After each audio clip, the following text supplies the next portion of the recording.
P D M سے شروع کر لیتے ہیں. ایک کیا اچانک سے کیا خیال آیا 2 جلسے آج پھڑکانے کا اعلان کر دیا ہے 16 کو اور 31 کو؟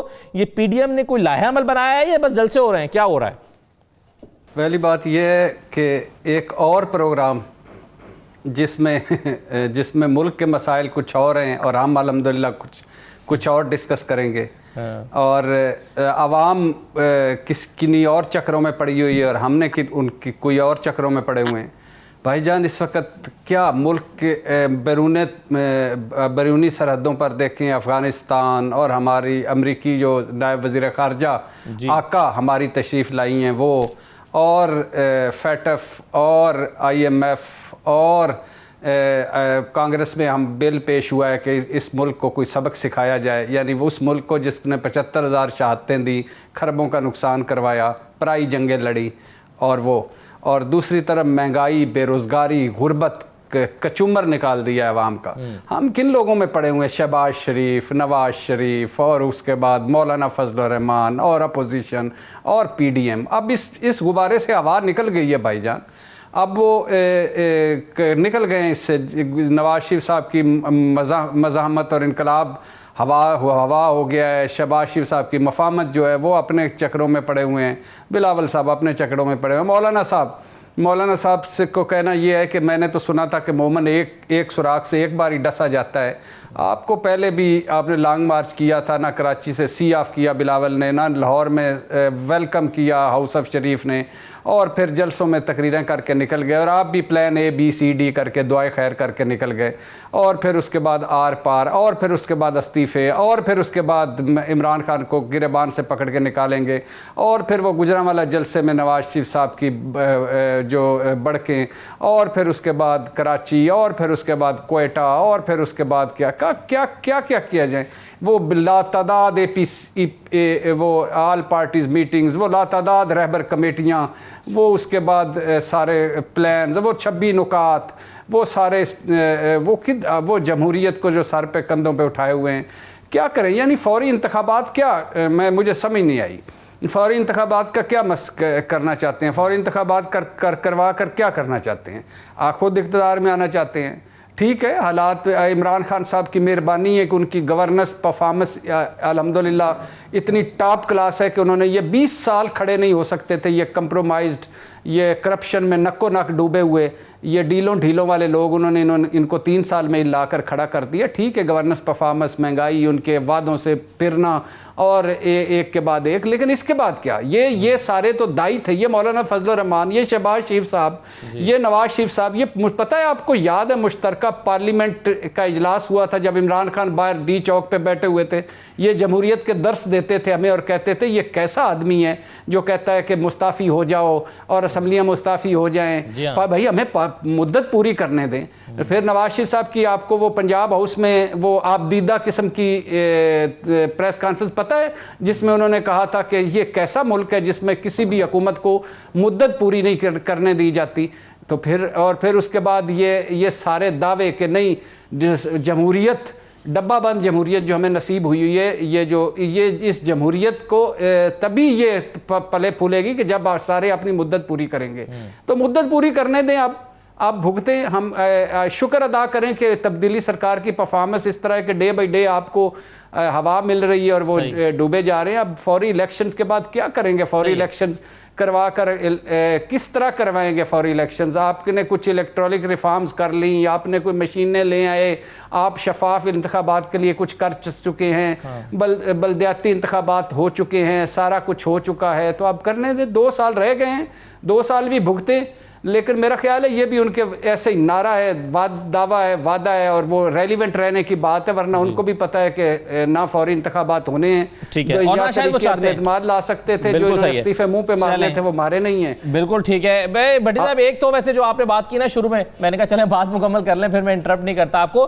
وہ جو آپ کہہ رہے ہیں وہ بڑے امپورٹنٹ ایشوز ہیں اور اس پر ہم بہت پروگرام کرتے رہتے ہیں. افغانستان کے معاملات، یہ بارڈر کے ایشوز، یہ مہنگائی کے مسائل، اس پر ہم روز پروگرام کرتے ہیں. لیکن یہ فضل الرحمان صاحب اور یہ ان کا بھی تو کچھ کرنا ہے نا. کرنٹ افیئرز کا ہمارا شو ہے، آج کی امپورٹنٹ میٹنگ ہے، تو اس لیے اس کا بھی بھائی جان یہ مزاحیہ فلمیں چلی ہوئی ہیں.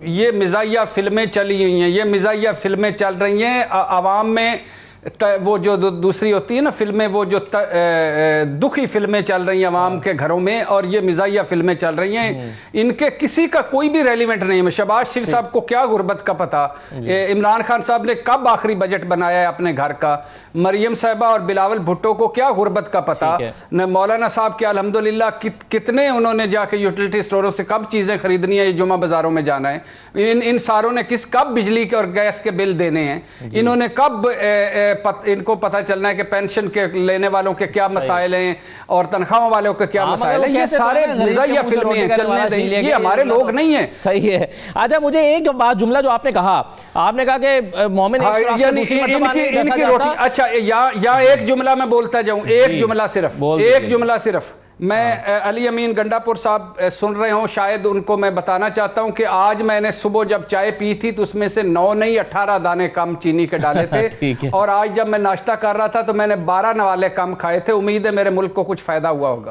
انشاءاللہ۔ آجا مجھے حفیظ النعیم صاحب یہ بتائیں کہ ابھی بھٹی صاحب کہہ رہے ہیں کہ مومن ایک سوراخ سے دوسری مرتبہ نہیں ڈسا جاتا تو مولانا کیوں ڈسنے کے لیے تھا؟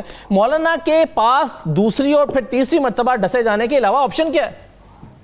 پہلی بات تو یہ ہے کہ امین اللہ گنڈا پور صاحب کے پاس شہد بھی ہے، تو یہ سہولت اگر بھٹی صاحب کے پاس نہیں ہے تو بدقسمت ہیں۔ جن کو انہوں نے مشورہ دیا تھا ان کا خیال تھا کہ ساتھ شہد کی جو مہنگی والی بوتلیں جو ہے نا وہ بھی ساتھ پڑی ہوں گی، تو شہد والے امین اللہ گنڈا پور تو بہرحال لینی میں دیکھیں جی، میں وہ پاکستانی ہوں جس نے اس ملک کو ٹوٹتے دیکھا ہے۔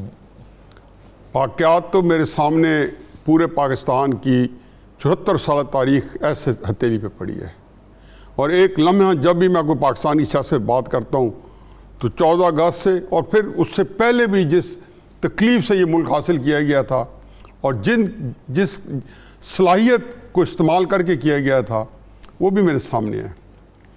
یہ آج پاکستان جو ہے تباہی کے گڑھے پہ کھڑا ہے۔ پاکستان 4 سو جو ہے اس وقت، اور یہ میں آپ کو اس لیے بتا رہا ہوں کہ 16 دسمبر 1971 کو جب یہ ملک ٹوٹا تھا، جو ہماری پورے نصاب میں جو ہدف ہے اسی نوجوان نسل کو پتہ ہی نہیں ہے، تو 15 دسمبر کو پاکستانی قوم کے اندر بڑے بڑے دانشوروں کے سامنے کوئی اس قسم کا جو جس کو کہہ رہے ہیں کہ تھوڑا سا بھی نظام نہیں تھا۔ یہ سامنے آپ میری باتیں حرکت ہلیں گے نا تو مجھ سے بات نہیں ہو سکتی، میری کنسنٹریشن لوز ہو جاتی ہے۔ جی اچھا، ویسے ایک بات ہے نائب صاحب کہ میں پچھلے کوئی 1.5 سال سے نا ایک ضمنی سوال میں آپ کے سامنے رکھنا چاہتا ہوں اور واپس چاہتا ہوں آپ ذرا کنسنٹریٹ کریں اس گفتگو پہ کہ آپ مختلف سوالوں کے جواب میں 1971 کے واقعے کو لے کر آتے ہیں اور آپ موجودہ حالات کے ساتھ اس کو جوڑتے ہیں، جس سے یہ تاثر ملتا ہے کہ خدا نخواستہ پاکستان کو بھی 1971 جیسے مسائل کا سامنا ہے، اور پچھلے 2 سال سے آپ ڈرا رہے ہیں کہ خدا نخواستہ پاکستان کے ساتھ کچھ ایسا ہو سکتا ہے۔ ویسے میری اللہ کا شکر ہے کہ پاکستان کو اس طرح کے مسائل سامنے نہیں ہے کہ خدا نخواستہ وہ پاکستان کو 71 جیسے چیلنجز ہیں یا ٹوٹنے کے جیسے خدشات کا سامنا ہے۔ میں نے سوال ویسے مولانا فضل الرحمان صاحب کے حوالے سے کیا تھا، اگر آپ اس پہ بھی روشنی ڈالنا چاہیں تو۔ دیکھیں جی، مجھے اس میں کوئی دلچسپی نہیں ہے، ٹھیک ہے، میرے نزدیک مجھے پتہ ہے کہ میری ترجیحات کیا ہیں۔ آپ ایک ڈیزائنر سوٹ پہن کے نکلتے ہیں نا، پہلے میں اپنی بات مکمل کر لوں جی، کہ اس وقت جو کچھ ہے اس کا ذمہ دار عمران خان نہیں ہے، اور جو کچھ اس سے پہلے بھی ہوتا رہا اس کے ذمہ دار کچھ سیاسی حکومتیں نہیں رہیں، پہلی بات۔ اور اس کے بارے میں جو ہے نا مزید تفصیل میں جائے بغیر، جو اس وقت مثلا آپ نے ایک ڈیزائنر سوٹ پہنا ہوا ہے نا، اور آپ جب جا رہے ہوتے ہیں نا، سڑک کراس کر رہے ہوتے ہیں اور ایک فنکشن میں سامنے جانا ہے یا دلہا بن کے جا رہے ہیں، تو آپ سوچیں گے کہ کوئی چھینٹ بھی اس پہ نہ آئے، کوئی اس کے اوپر خاک بھی نہ پڑے، آپ نکلے جائیں۔ لیکن اگر آپ دریا کے اندر اسی سوٹ کے ساتھ آپ کو پھینک دیا جائے تو آپ یہ نہیں کہیں گے میرا سوٹ بچاؤ، آپ کہیں گے میری جان بچاؤ۔ اس وقت ملک کے اندر جو میں بات کرتا ہوں نا، ہمیں بہت سارے جو سیاسی جو واقعات ہوتے ہیں ان کے تسلسل نہیں پتہ۔ بلوچستان کے اندر اگر ہمارے مسائل اور نہیں ختم ہو رہے، انہیں ختم ہونا چاہیے۔ ہم کوئی وہاں پہ کوئی قابض حکومت نہیں ہے کہ یہ کہیں کہ پرامن ہمیں امن لے آئے ہیں۔ میں جو بات جو کر رہا ہوں یہ کہہ رہا ہوں کہ جی آپ کو ان مسئلوں سے نکلنا ہے اور اس ملک کو ایک نظام دینا ہے۔